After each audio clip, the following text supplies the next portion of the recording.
నమస్తే, నేను మధు. జగన్మోహన్ రెడ్డికి చెక్ పెట్టడానికి భారీ వ్యూహాలు రచించిందా తన చెల్లి షర్మిల? అయితే దీనికి సంబంధించి రాహుల్ గాంధీతో చర్చ జరుగుతుందా?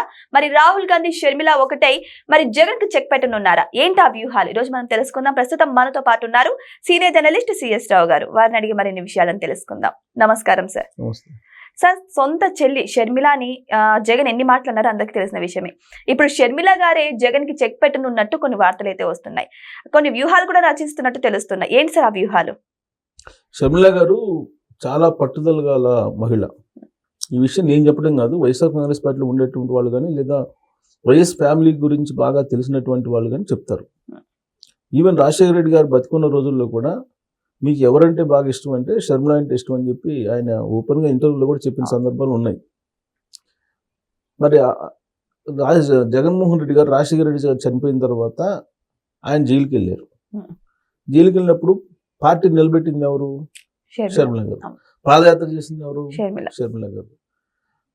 ఎంత చేయాలో అంత చేసింది అన్నకి.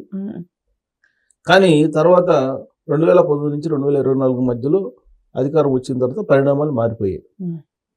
మా చెల్లి అంటే నాకు అప్పట్లో ప్రేమ ఉండేది, తర్వాత ప్రేమ తగ్గిపోయింది. అప్పుడు రాసిచ్చినటువంటి ఎంఓఈని నేను వెనక్కి తీసేసుకుంటున్నాను అని చెప్పి ఆయనే నేషనల్ లా ట్రిబ్యునల్లో పిటిషన్ వేశారు కదా.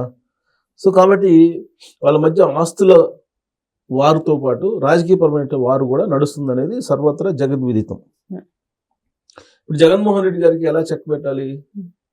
ఇప్పుడు ఆయన ఒక వైఎస్ఆర్ కాంగ్రెస్ పార్టీకి సంబంధించిన అధినేత, మాజీ సీఎం, రాజకీయంగా ఎంతో కొంత బలం ఉన్నటువంటి నాయకుడిగా ఆయన ఆంధ్రప్రదేశ్లో కనిపిస్తూ ఉన్నారు. మరి షర్మిల గారు ఊరుకుంటారా? ఆవిడ కూడా తన సత్తా ఏందో నిరూపించుకునే ప్రయత్నం చేస్తారు. అందుకే ఆవిడ కాంగ్రెస్ పార్టీలో చేరారు, కాంగ్రెస్ పార్టీ అధ్యక్షురాలుగా ఉన్నారు ఆంధ్రప్రదేశ్కి. అయితే జగన్మోహన్ రెడ్డి గారికి చెక్ పెట్టాలంటే ఏంటి? సమయం సందర్భం చూసుకుంటారు కదా. రాజకీయ ఫ్యామిలీ నుంచి వచ్చినటువంటి మహిళే కదా ఆవిడ కూడా. పైగా ఇక్కడ వైఎస్ఆర్ తెలంగాణ కాంగ్రెస్ పార్టీ పెట్టి ఇక్కడ పోరాడిన తర్వాత సరే ఇక్కడ కాంగ్రెస్ పార్టీలో ఆ పార్టీని మెరిట్ చేసి వెళ్ళిపోయారు అనుకోండి. కానీ అక్కడ మాత్రం వదిలేటువంటి పరిస్థితి కనిపించట్లా. ఎందుకనంటే రాజారెడ్డి తన కుమారుడు రాజారెడ్డిని రాజకీయంగా తీసుకురాబోతున్నానని చెప్పి ఆల్రెడీ అనౌన్స్ చేశారు. అయితే సమయం సందర్భం చూసుకొని నేను పరిచయం చేస్తానని చెప్పారు. ఆ మధ్యకాలంలో రాయలసీమలో ఉల్లి ధరలు తగ్గిపోయిన సందర్భంగా ఉల్లి రైతులను పరామర్శించడానికి వెళ్ళి రాజారెడ్డిని తోటే తీసుకొచ్చారు. ఆ సందర్భంగా సరైన సమయంలో సరైన విధంగా రాజకీయ అరంగేటర్ రాజారెడ్డి చేయబోతున్నారు అని చెప్పి ఆవిడ ప్రకటించారు. రాజశేఖర రెడ్డి వారసుడు కూడా అనౌన్స్ చేశారు. రాజశేఖర రెడ్డి వారసుడు అని చెప్పి కూడా అనౌన్స్ చేస్తారు. సో ఇప్పుడు ప్రజల్లోకి తీసుకెళ్ళాలి, రాజారెడ్డిని తీసుకెళ్లాలంటే ఒకటే మార్గం, పాదయాత్ర. జగన్మోహన్ రెడ్డి గారు ఏ విధంగా అయితే పాదయాత్ర చేసి ప్రజల మధ్యకి వెళ్ళారో అదే తరహాలో రాజారెడ్డిని తీసుకెళ్లి రాజారెడ్డికి రాజశేఖర రెడ్డికి ఉన్నటువంటి చరిష్మా ఏదైతే ఉందో అది ఇప్పుడు ఈ జూనియర్ రాజారెడ్డికి తరలించాలంటే పాదయాత్ర ప్రజల్లోకి వెళ్ళాలి. అయితే national party Congress party permission లేకుండా ఏది చేయడానికి ఉండదు. ప్రాంతీయ పార్టీ అయితే ఇప్పుడు జగన్మోహన్ రెడ్డి గారు ఉన్నారు, ఆయన పార్టీ ఆయన ఇష్టం. చంద్రబాబు గారు ఉన్నారు, ఆయన పార్టీ ఆయన ఇష్టం. ప్రాంతీయ పార్టీలు అంతే, కేసీఆర్ గారు ఉన్నారు, బీఆర్ఎస్ పార్టీ ఆయన పార్టీ ఆయన ఇష్టం. బట్ బీజేపీలో కానీ కాంగ్రెస్ పార్టీలో కానీ అలా ఉండదు. దానికి ఒక నేషనల్ వింగ్ ఉంటుంది, నేషనల్ లెవెల్లో నిర్ణయాలు జరుగుతాయి, వాటిని అమలు చేస్తూ ఉంటారు. బహుశా షర్మిల గారు రాహుల్ గాంధీ గారిని కలిసి ఇదే చర్చించి ఉంటారు అనేది కాంగ్రెస్ పార్టీలో చర్చ జరుగుతుంది. ఎందుకంటే రాబోయేది ఇంకా ఎలక్షన్ దగ్గర పడుతుంటాయి. ఎందుకంటే లోకల్ బాడీ ఎలక్షన్స్ వస్తున్నాయి. ఆ తర్వాత లోకల్ బాడీ ఎలక్షన్ తర్వాత 1 year గ్యాప్ ఉంటుంది. ఆ తర్వాత ఎలక్షన్కి వెళ్ళిపోతారు. జమిలీ ఎన్నికలు అంటున్నారు. జమిలీ ఎన్నికలు అయితే ఒక 1 year ముందుకే వచ్చే అవకాశం ఉంది. 2028లో ఎలక్షన్లు వచ్చే అవకాశం ఉంది. జగన్మోహన్ రెడ్డి గారు 1.5 years తర్వాత నేను పాదయాత్ర అంటున్నారు. నేను కాక మొన్న విజయసాయి రెడ్డి గారు నేను పాదయాత్ర అంటున్నారు. కాబట్టి ఎవరు పాదయాత్రలో ప్రజల ముందుకు వెళ్తే వాళ్ళకే ఫస్ట్ క్రేజ్ ఉండేటువంటి అవకాశం ఉంది. సో దాంతో రాహుల్ గాంధీ గారితో మాట్లాడి ఉండొచ్చు ఎవరు, షర్మిల గారు. అయితే అఫీషియల్ గా వస్తున్నటువంటి న్యూస్ ఏంటంటే ఇప్పుడు ఇది ఎన్ఆర్ఈజీ ఉంది, ఇది గ్రామీణ ఉపాధి హామీ పథకం ఉంది కదా, దానికి ఇప్పుడు పేరు మార్చారు. మహాత్మా గాంధీ పేరు తీసేసి రామ్జీ అని పేరు పెట్టారు ఒకటి. సో దాని మీద ఇప్పుడు దేశవ్యాప్తంగా కాంగ్రెస్ పార్టీ ఆందోళన కొనసాగిస్తుంది. అయితే అసలు ఆ ప్రోగ్రామ్ స్టార్ట్ చేసింది ఎక్కడ అంటే అనంతపురం జిల్లాలో స్టార్ట్ చేశారు, ఒక విలేజ్ లో. ఎవరు అప్పట్లో సోనియా గాంధీ గారు, మన్మోహన్ సింగ్ గారు ప్రధానమంత్రిగా ఉన్నప్పుడు అక్కడ స్టార్ట్ చేశారు ఆ పథకం కాంగ్రెస్ పార్టీకి బాగా క్రేజ్ తీసుకొచ్చింది. ఆ పథకానికి సంబంధించి పేరు మార్చారు.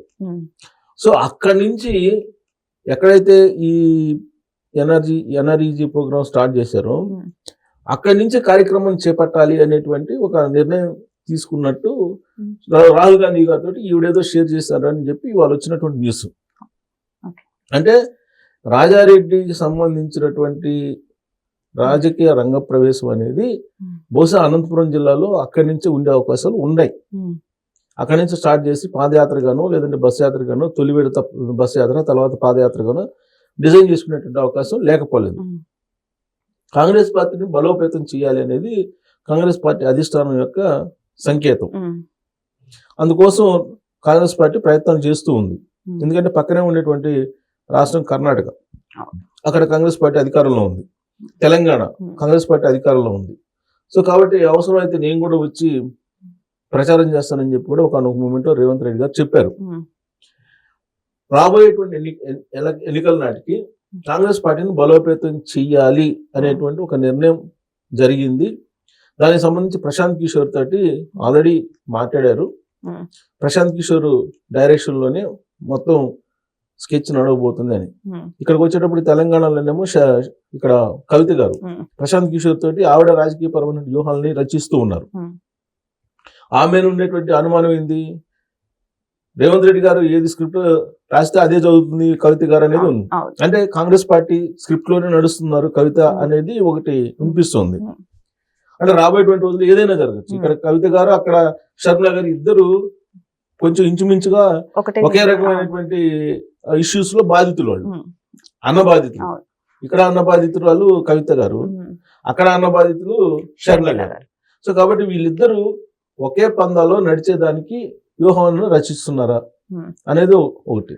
ఇప్పుడు ఇక్కడ ఆల్రెడీ జన జాగరణ ఏదో కార్యక్రమం పెట్టి తెలంగాణలో పర్యటిస్తున్నారు కవిత గారు. అలాగే అక్కడ షర్మిల గారు త్వరలోనే రాజారెడ్డి గారిని రాజకీయ రంగ ప్రవేశం చేయడానికి ప్రయత్నం చేస్తున్నారు, రాజారెడ్డిని. ఇప్పుడు రాజారెడ్డి వన్స్ ప్రజల్లోకి వచ్చాడు అనుకోండి, అప్పుడు జగన్మోహన్ రెడ్డి గారి క్రేజ్ పెరుగుతుందా తగ్గుతుందా అనేటువంటి ఒక చర్చ అయితే బయలుదేరుతుంది. సహజంగా ఏంటంటే మనది పురుషాధిక్య ప్రపంచం, పితృస్వామ్య దేశం. పితృస్వామ్య దేశం అంటే ఏంటంటే ఒక తండ్రికి అబ్బాయి అమ్మాయి ఉన్నారు అనుకోండి, అబ్బాయిని వారసుడిగా సమాజం అంగీకరిస్తుంది. ఆ తండ్రి తల్లి లేదంటే వాళ్ళు వారసుడిగా అనుకుంటారు. అంటే మనం పితృస్వామ్య దేశంలో ఉన్నాం. సో అమ్మాయిని ఏదో పెళ్లి చేస్తారు, పంపించేస్తారు, మిగతా వారసుడు అంతా ఇతనికే ఉంటుంది. ఆ మైండ్ సెట్ సమాజానికి ఉంది. అందుకే మీరు అబ్జర్వ్ చేస్తే షర్మిల జగన్మోహన్ రెడ్డి గారి దెబ్బకి వెనకబడిపోయారు రాజకీయంగా. ఇక్కడ కేటీఆర్ దెబ్బకి కవిత వెనకబడిపోయారు. సో కాబట్టి లేడీస్ కి అంత ప్రాధాన్యత లేనటువంటి సమాజంలో మనం ఉన్నాం. ఇది పితృస్వామ్య దేశంలో ఉన్నాం. దాన్ని మార్చాలి. ఎవరు అబ్బాయి అయినా అమ్మాయి అయినా ఒకటే అని చెప్పి అంటున్నారు కదా. అసలు ఇప్పుడు అమ్మాయిలే తల్లిదండ్రులు చూస్తున్నారు, అబ్బాయిలు చూడట్లేదు మెజారిటీ. మరి పితృస్వామ్య దేశం అనేటువంటి ఆలోచన నుంచి ఈ సమాజం బయటపడినప్పుడే షర్మిల గారికి అలాగే కవిత గారికి రాజకీయ వారసత్వం వస్తుంది. తండ్రి నుంచి వచ్చే రాజకీయ వారసత్వం. ఇప్పుడైతే ఆస్తులు హక్కు అయితే ఎన్టీ రామారావు గారు ఇచ్చేశారు. రాజకీయ వారసత్వం రావాలంటే పితృస్వామ్య దేశం అనేటువంటి దాంట్లో నుంచి బయటపడాలి, అప్పుడు వస్తుంది. ఇప్పుడు ఈవెన్ రాహుల్ గాంధీ అలాగే ప్రియాంకని తీసుకుంటే, ప్రియాంక యాక్చువల్గా రాహుల్ గాంధీ కంటే షార్ప్ ఉంటారు అనేది కాంగ్రెస్ పార్టీ వాళ్ళు చెప్తుంటారు. అయినా కానీ రాహుల్ గాంధీ గారిని ట్రైనింగ్ ఇచ్చి ఇంకా ఇంకా ఇంకా ఆయన్నే ముందు చూపిస్తున్నారు. సో ఈ యాటిట్యూడ్ నుంచి సమాజాన్ని బయటకు వస్తే తప్ప షర్మిల గారు అలాగే ఇక్కడ కవిత గారు సక్సెస్ గారు ఒకటి. బహుశా అది తెలిసే షర్మిల గారు రాజారెడ్డిని తీసుకొస్తారు. ఒకవేళ రాజారెడ్డిని పొలిటికల్ గా ఎంట్రీ చేస్తే, అంటే రాజశేఖర్ రెడ్డి వారసుడిగా ఎంట్రీ చేయాలని చూస్తున్నారు షర్మిల గారు. సో ఇక్కడ ఒకవేళ అదే జరిగితే, ఇప్పుడు రాజశేఖర్ రెడ్డి ఫ్యాన్ ఫాలోయింగ్ చాలా మంది ఉన్నారు సార్, సీనియర్ నాయకులు కూడా ఉన్నారు.